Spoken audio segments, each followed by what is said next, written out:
Sleep hygiene.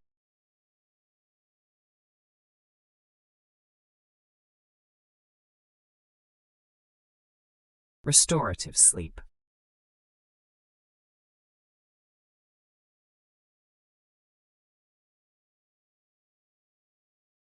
Circadian rhythm. Internal clock.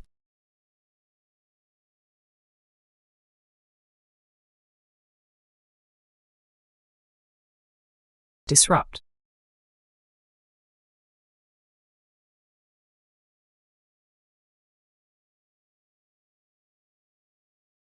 Light exposure.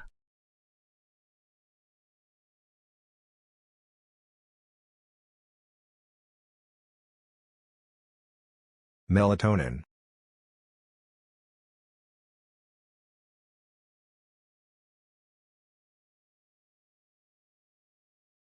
Cortisol.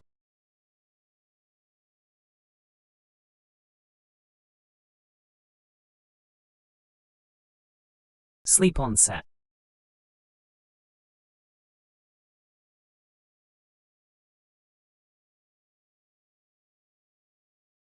Ambient temperature.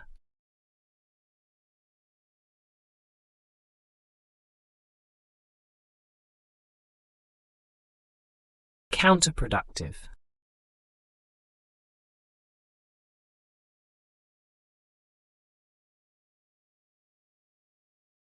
Wind down.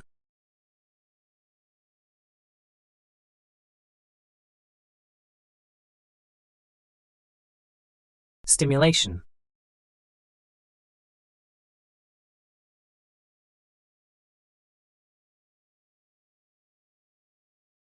Fragmented sleep.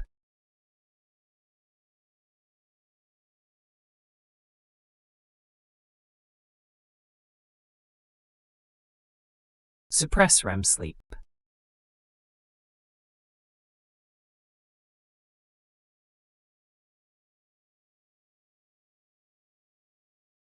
Memory consolidation.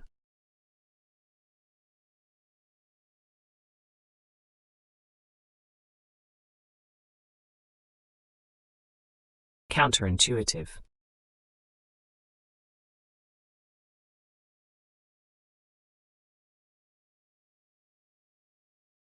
Compensatory behavior.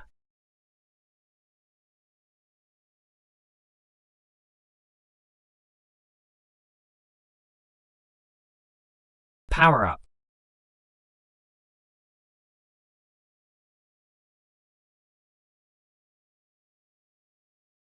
Cognitive behavioral therapy.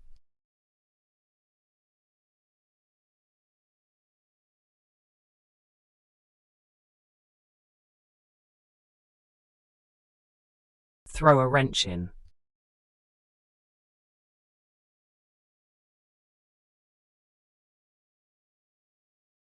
Walk it out.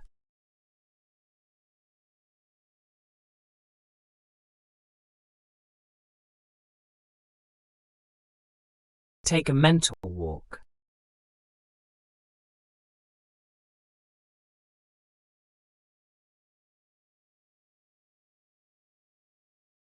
Throw sleep out of whack.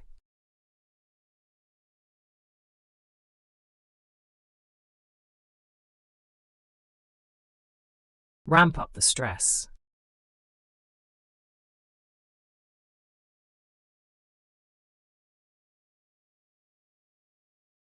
Fall back asleep.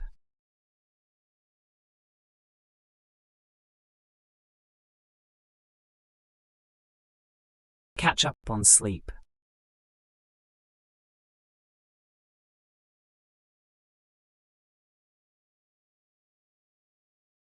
Get up and go feeling.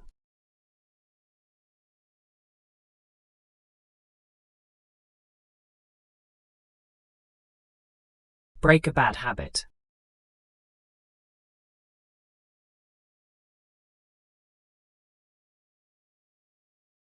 Knockout.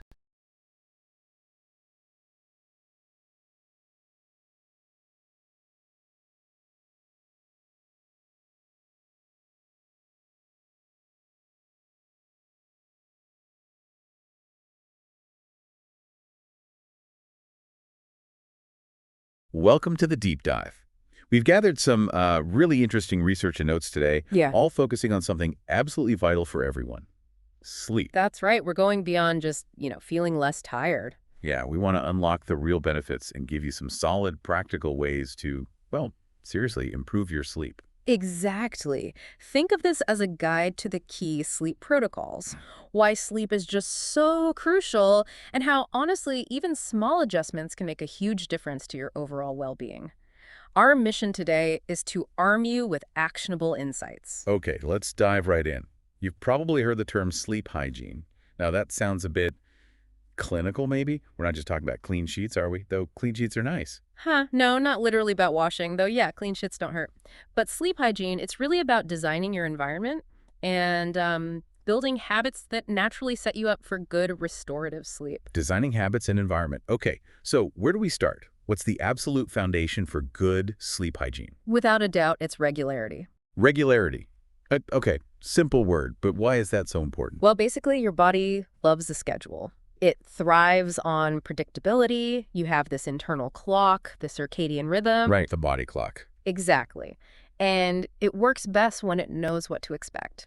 So going to bed and waking up around the same time, and I mean every single day, Even weekends.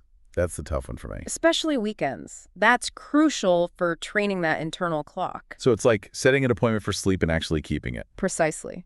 You're teaching your body the rhythm, when to wind down, when to power up. Now, I know what you're probably thinking, but I need to catch up on sleep on Saturday. Yeah, guilty as charged. If I have a rough week, I figure sleeping in is the solution. That's not ideal then. It feels like you're catching up, I get it, but what's really happening is you're messing with that natural rhythm. It's like giving yourself jet lag every weekend. Oh, wow. I never thought of it like that. Jet lag. Yeah. And that consistency, or lack of it, doesn't just affect how long you sleep, but the actual quality. And that quality impacts your mood, your energy, focus, how you handle stress, everything. So it runs much deeper than just feeling a bit groggy on Monday. It affects the whole system. Absolutely. And here's the interesting part. Once you nail down that regularity, truly establish it, all the other good sleep habits, they become so much easier to implement. Okay, regularity is the cornerstone. Oh. Got it. What's next? What's another really critical piece for the sleep environment? This one sounds obvious, maybe, but in our modern world, it takes real effort. It's a darkness. Darkness. Right, yeah, dark room for sleep. Seems straightforward. And it seems straightforward, but think about how much artificial light we're constantly surrounded by. Streetlights peeking in, the glow from your phone, even those tiny little LED lights on chargers and TVs. It's everywhere, isn't it? We're kind of swimming in artificial light. Yeah. And you're saying this light, especially before bed, really disrupts our natural cycle. Totally throws a wrench in the works.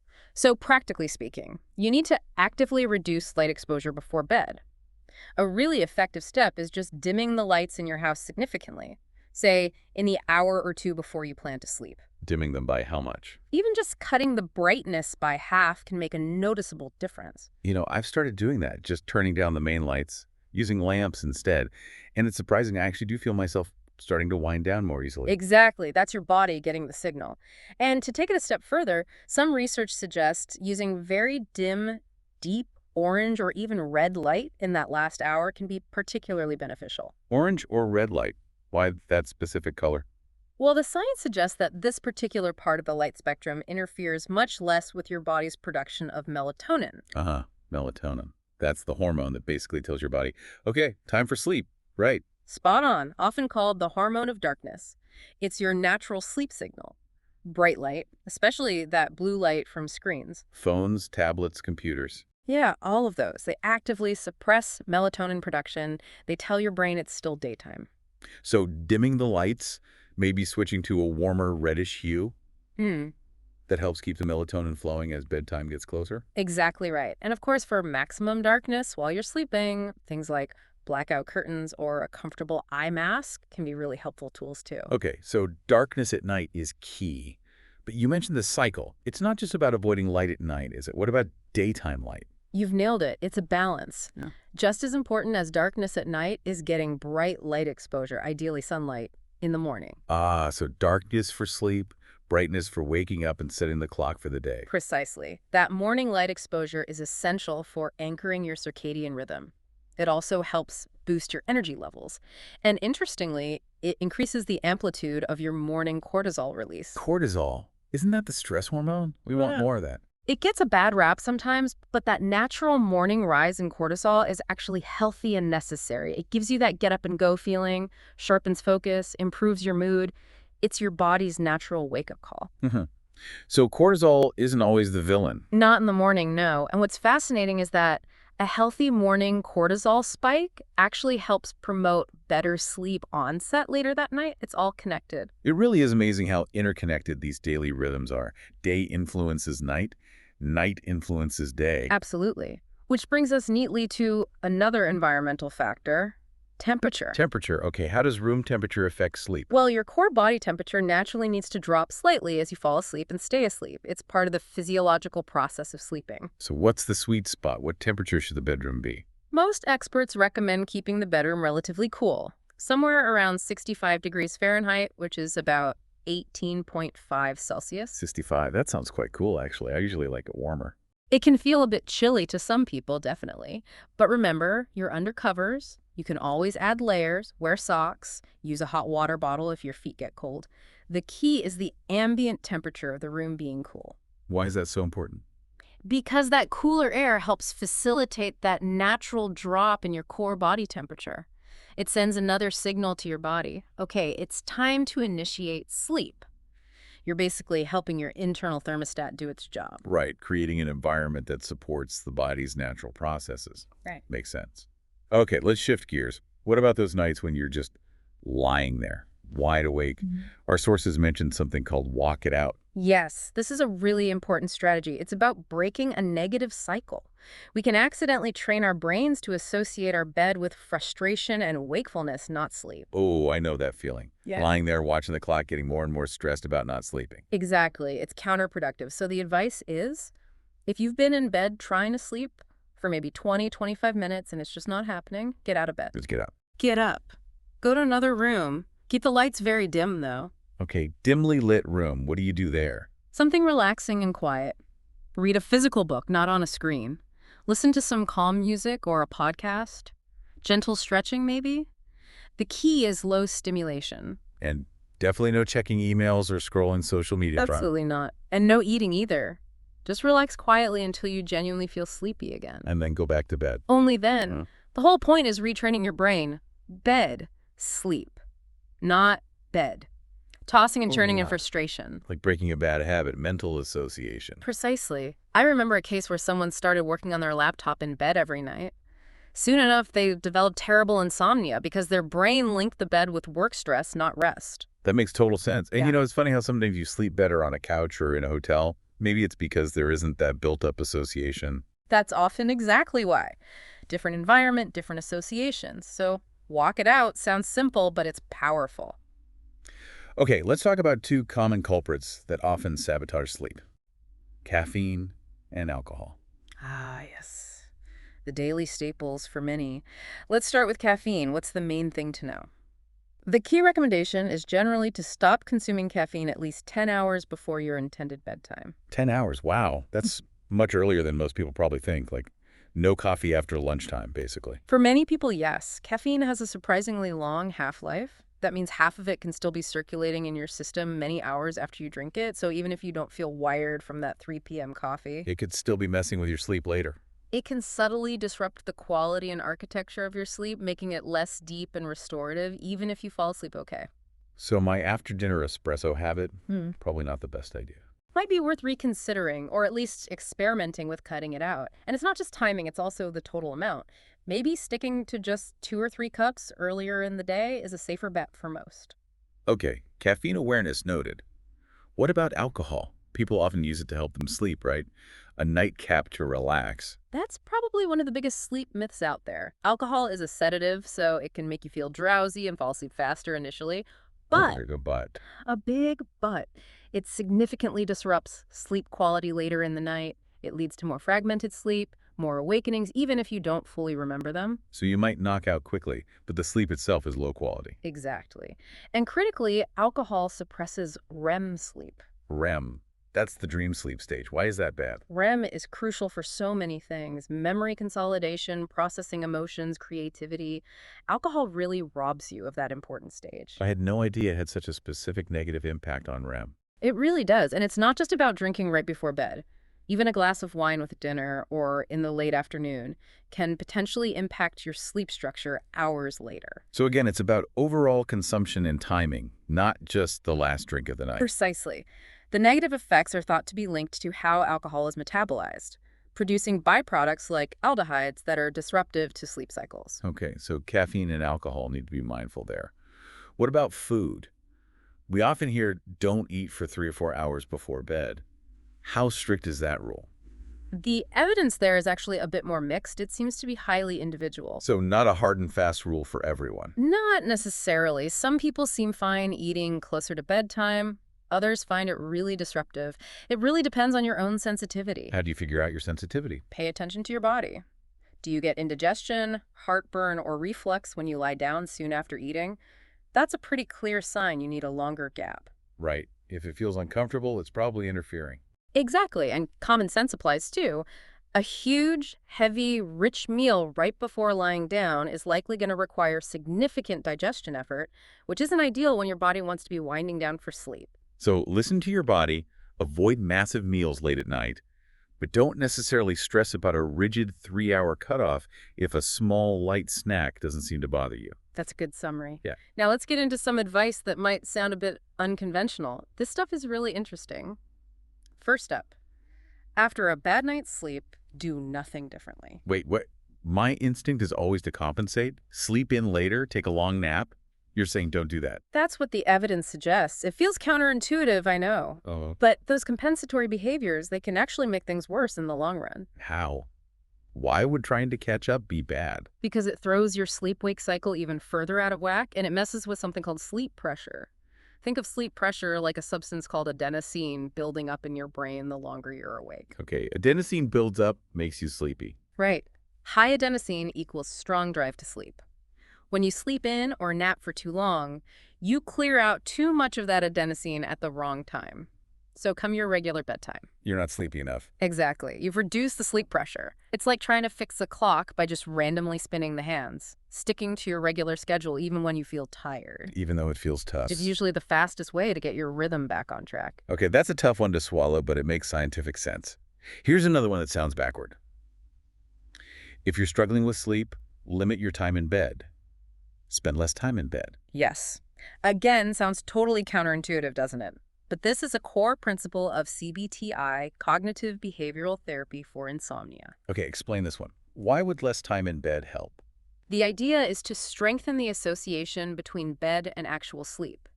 If you spend hours in bed awake, your brain starts associating bed with frustration. By slightly restricting your time allowed in bed, you aim to consolidate your sleep into that shorter window. You're kind of creating sleep scarcity, making sleep more efficient when it happens. That's a great way to put it, sleep scarcity. You increase the sleep pressure leading up to that window, making sleep more likely and more solid when you are in bed. You reduce the time spent tossing and turning. How would you actually do that? Well, it's usually done gradually. You might figure out how much you're actually sleeping on average, say 5 hours, even if you're in bed for 8. Then you might restrict your time in bed to maybe 5.5 or 6 hours initially. Okay. And as your sleep becomes more solid within that window, meaning less time awake, you slowly, gradually extend the time allowed in bed. It sounds almost like sleep training, but for adults. That's a perfect analogy. You're retraining your brain's association with the bed and building sleep confidence. This sounds like it requires serious discipline. It definitely does. It's challenging, which is why working with a sleep specialist can be really helpful to guide you through it properly. Got it. Okay, shifting back to maybe more familiar ground, but still crucial. The wind down routine. Yes, absolutely critical and so often overlooked. You just can't expect to go from 100 miles per hour straight to sleep. Like slamming on the brakes in a car. Exactly. It doesn't work well. Sleep is more like landing a plane. You need a gradual descent. So what does a good wind down routine look like? It's personal, but the key is relaxing activities. Reading a real book, listening to calm music or a podcast, a warm bath, gentle stretching, maybe some light yoga, things that signal to your body and mind. Okay, time to slow down. And the big thing to avoid during this wind down. Screens, phones, tablets, computers, TV. The blue light actively interferes with melatonin and keeps your brain alert. Put them away ideally an hour, at least 30 minutes before bed. Okay. Wind down routine. Hmm. Essential. Now, what about counting sheep? The classic advice. Does it actually work? You know, the research on counting sheep is surprisingly mixed. Really? Yeah, for some, the sheer monotony might distract from racing thoughts. Right? But for others, it actually requires too much mental effort, keeps the brain too active, and makes it harder to drift off. So it could even backfire. It potentially could. That's why some experts suggest an alternative, taking a mental walk. A mental walk, how does that work? You use your imagination. Picture yourself taking a very familiar, pleasant walk, maybe through a park, woods, along a beach, whatever feels calming to you. Okay.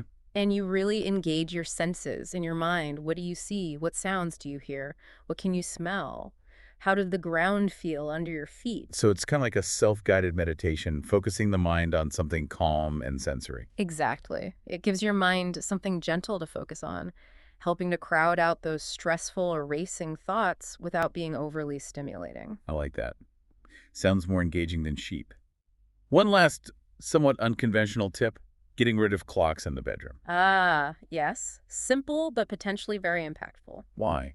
What's wrong with having a clock? Clock watching is a major source of sleep anxiety.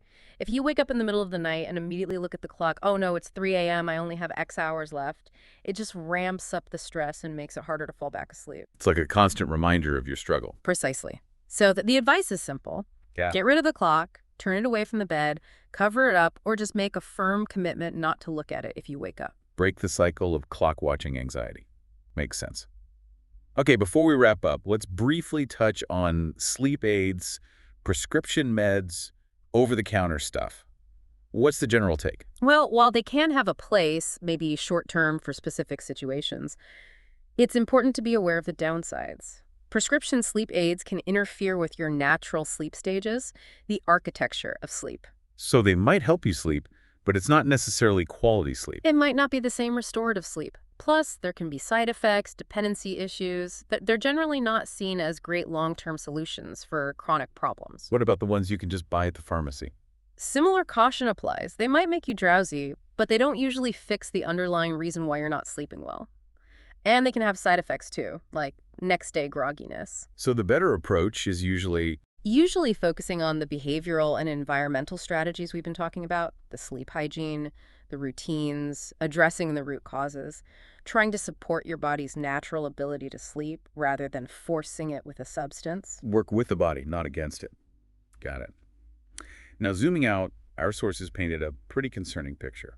This idea of a global sleep loss epidemic. It's a huge issue, truly widespread. We're seeing chronic sleep deprivation across modern society, and the consequences are serious for individual health, well-being, even the economy. It's strange, isn't it? Sleep is so fundamental, yet we often treat it like a luxury, something optional. Exactly. There's almost this culture that glorifies busyness, being on all the time. Sleep is often the first thing sacrificed when we feel pressured or overwhelmed. And the health consequences are real. Oh, absolutely. Chronic lack of sleep is linked to increased risk of obesity, heart disease, diabetes, depression, anxiety, even some cancers.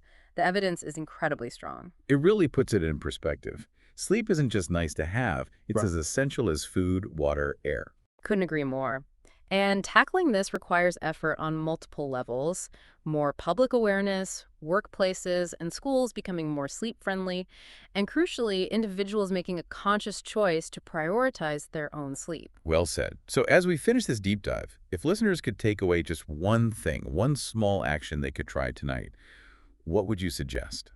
I'd say, pick just one thing we talked about that resonated with you. Just one small, manageable change. Maybe it's dimming the lights an hour before bed. Maybe trying that mental walk technique if you wake up. Maybe putting your phone charging outside the bedroom tonight. Keep it simple, make it actionable. Exactly. Don't try to overhaul everything at once. Small, consistent steps add up. Even tiny improvements can make a real difference over time. That's great advice. And just to reinforce, prioritizing your sleep isn't lazy, it's not a weakness, it's an investment. A powerful investment in your health, your happiness, your overall quality of life. Absolutely spot on. Here's to better sleep for everyone listening. Sweet dreams. Sweet dreams indeed. Thanks for joining us on The Deep Dive. We'll catch you next time.